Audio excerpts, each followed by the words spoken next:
Hey guys, V. Rigoni, Max, high performance real estate entrepreneur.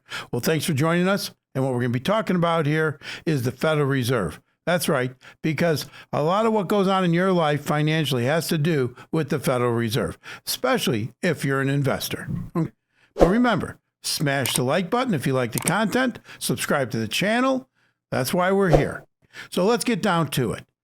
It was January 31st, 2024. What happened? Well, Jay Powell had their meeting. They get out and they announce the fact that, yeah, they're not looking to raise rates anytime soon anymore. They think they're past that. But this idea that they were going to start to aggressively cut rates is ridiculous. And he said it was ridiculous, that it's going to be a long time coming before they start to cut rates. Now the question is he going to cut rates at all in 2024? Remember all the gurus that were out there telling you the moment he started cutting rates, they started to speculate when he was going to be done and when he was going to start to cut the rates. And right after the first three rate increases, you had people out there telling you that by the end of 2023, the middle to end of 2023, they were going to already start to cut those rates back down again. Well, hell, they didn't even stop raising rates until July of 2023. And it got to 5.25% Fed fund rate, okay, from basically zero. How's that for some increases? Now, I don't know how in the hell these guys that are out there, pushing this crap, they're telling you that they were going to be cutting these rates by the end of 2023. And here it is, beginning of 2024, they were all saying that, oh yeah, by spring, the first rate cut was going to come in. It was going to be easy peasy, all this stuff. Well, he's pretty much taking it off the table. He's taking it off the table for the summer. He might be talking about the fall. He might not even be talking about until winter. Now, you got to figure out how to live your life one way or the other when it comes to investing, either way. But my point is, we've talked about this concept of wisdom. Right? There is no wisdom without a memory. You gain wisdom from memory, from living through stuff. A lot of these guys that have been telling you this stuff, they never lived through the real estate market of the 1980s. Hell, some weren't even born, like yourself. Well, once you've lived through some of this stuff, as you know, as you've gotten older yourself, you realize that it isn't just what they try to tell you. That the reality of life, the reality of economics can be different than the theory, different than the hope. And a lot of these guys were pushing hope. And why are they pushing hope? Well, because of the kind of mortgages they put on their properties, the hard money loans that are coming due. And when those hard money loans come due, those hard money lenders, they're not very nice. They do whatever the hell they want. And so those hard money loans are coming due. All those loans that were put out there, especially on residential, what I mean by residential, multifamily, the commercial, all those types of loans that were put on there, they were put on there with adjustable rate mortgages in order to make that deal work in 2021 and in 2020, early part of 2022. Why did they do that? Well, because they couldn't make the deal work at the time because the prices were so high that even a 4% interest rate, a 5% interest rate, the deal wasn't penciling out. They couldn't do their proper underwriting. When you do underwriting is when you sit there and you try to figure out whether or not the apartment building is worth buying at the price that they're offering at, based upon the rents and the expenses, based upon the mortgage you're going to end up having, the debt service. All these things come into play. And when they would do this underwriting, they would come out that even if they could get a loan for 4%, a freaking commercial loan for 4%, it wasn't working. So what they did is instead they went to hard money lenders and they got lower rates, or they went and they got adjustable rate mortgages. And they just figured, well, we'll get the thing fixed up. And after we get fixed up, it'll be worth more money. Then we'll go refinance it out. Well, that's great, except what happened to interest rates? They pretty much doubled.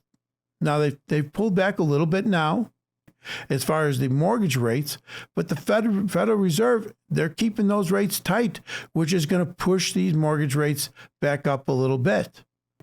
And so you're going to see some real problems here with people that have bought these properties. There's going to be opportunities, along with the fact that it's not going to be real pretty for the housing market come springtime here. Here it is, beginning of February. Spring's right around the corner. They were really hoping for some rate cuts to make this thing, juice up these home sales. Well, that's not happening.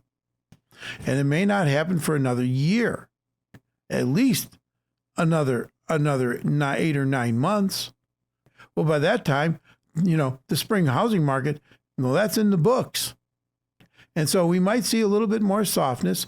I'm not looking for a lot of softness in the residential market, single family.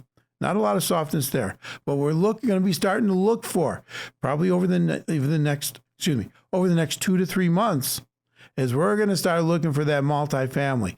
That multifamily where those guys are sitting there and they've been trying to fight through this and they're losing tens of thousands of dollars a month in their mortgage payments because the rents are not covering the accelerated interest rates that they're now having to pay, let alone the fact that we've been telling you there's about $800 billion worth of commercial loans that are coming due this year and have to be refinanced. And if you go back 10 years ago and you look at what the kind of rates that these people were getting 10 years ago, these rates are double that. Double that. And so there's going to be a lot of disconnection going on. There's going to be a lot of people saying, hey, I'm tired of this bullshit. Let's just sell this property. We'll fight another day. Well, when people start to think like that is when the opportunities start coming down the pike. That's right. When the opportunities start to present themselves is when you can start to take a look at it. This is when, again, I've been telling you, get out there. See what the property values are. See what's going on. Now we're going to be coming into the spring market. There's no reason not to get out there and start looking at what you want to eventually be purchasing. I'm not telling you to go pull the trigger right now. I think there's going to be some softness going on here over the next 4 to 6 months. And there's going to be some much better opportunities. But you got to get out there. You got to get out there and educate yourself relative to valuations. Whether it's single-family homes in the local neighborhood in which you live and you want to buy a rental property, maybe your first, or duplex or threeplex, as we say, much better.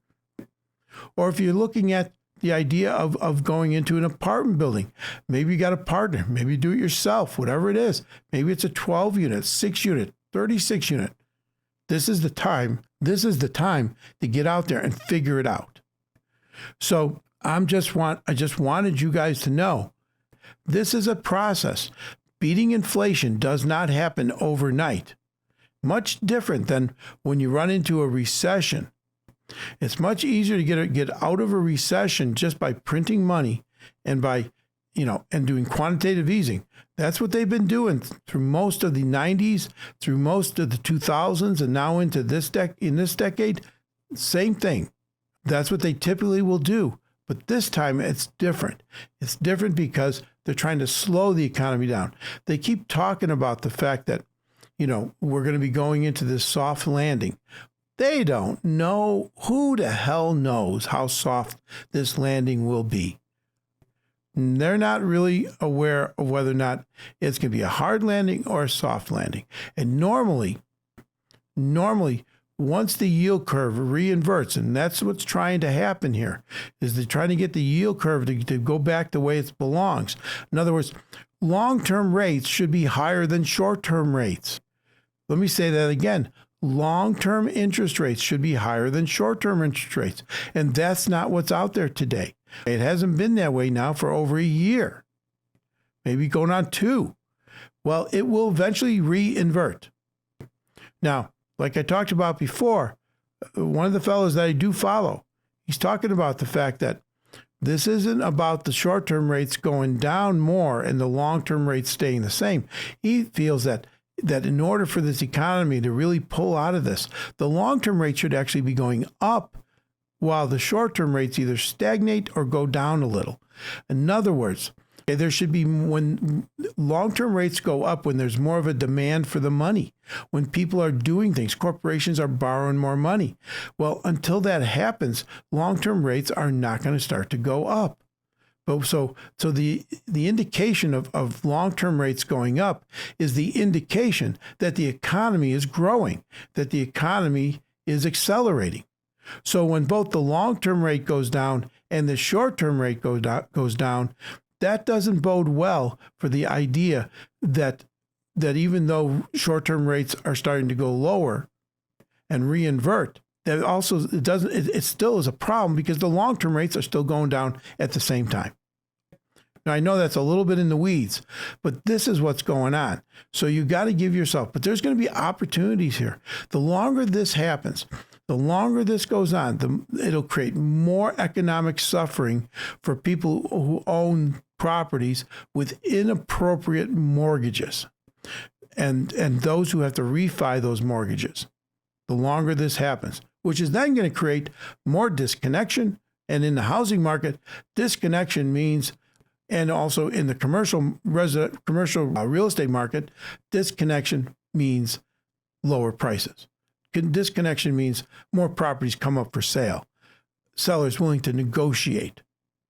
Instead of having 5 offers on every property, they're just dying to get one. That's what's going to be happening here. You just got to let this play out. That's what I've been telling you, and I've been saying it now for 2 years. You got to give this time. It took 3 years when they did this back in the 80s.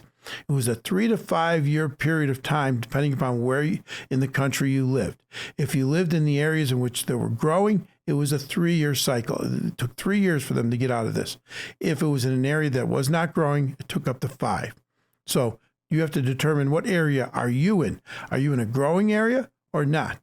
Because that's going to determine really how much longer you're going to stay in this kind of situation. So we want to get out there, but we want to find properties. We don't want to necessarily buy them, okay, unless they're super cheap. But we're looking to keep yourself educated. Keep your finger on the pulse of the market. Know what your pricing is. Know what valuations are. You have to do that. If you don't, you will end up overpaying for a deal, overpaying for a building. And remember, part of the idea of buying a commercial property, a residential property, at first you got to buy it right. You got to buy it at the right price. If you just overpay, you're just going to end up at some point regretting the hell out of that. And there's a lot of people that are doing that right now because they not only overpaid, then they put the wrong kind of mortgages on it. So I want you to think about this, and I want you to start to educate yourself on the interest rates, on the yield curve. These are some basics that you got to understand if you want to be in business. This isn't difficult stuff, but understand it. You got to understand, most people, 95% of the American public has no idea what I just said. They couldn't grasp it at all. And I'm not saying that I'm so smart or intellectual or anything. They just have never been exposed to any of it. So get yourself exposed to it. Step out, do the work. Be prepared for the opportunity, because that's when success can really happen. When you're prepared for the opportunity and then you are comfortable pulling the trigger, making something happen, and then working it and then making it successful. So let's get out there. Let's start looking at properties. So what do I always say? Right? Think big, start now, and grow fast. V. Rigoni, Max, high performance real estate entrepreneur.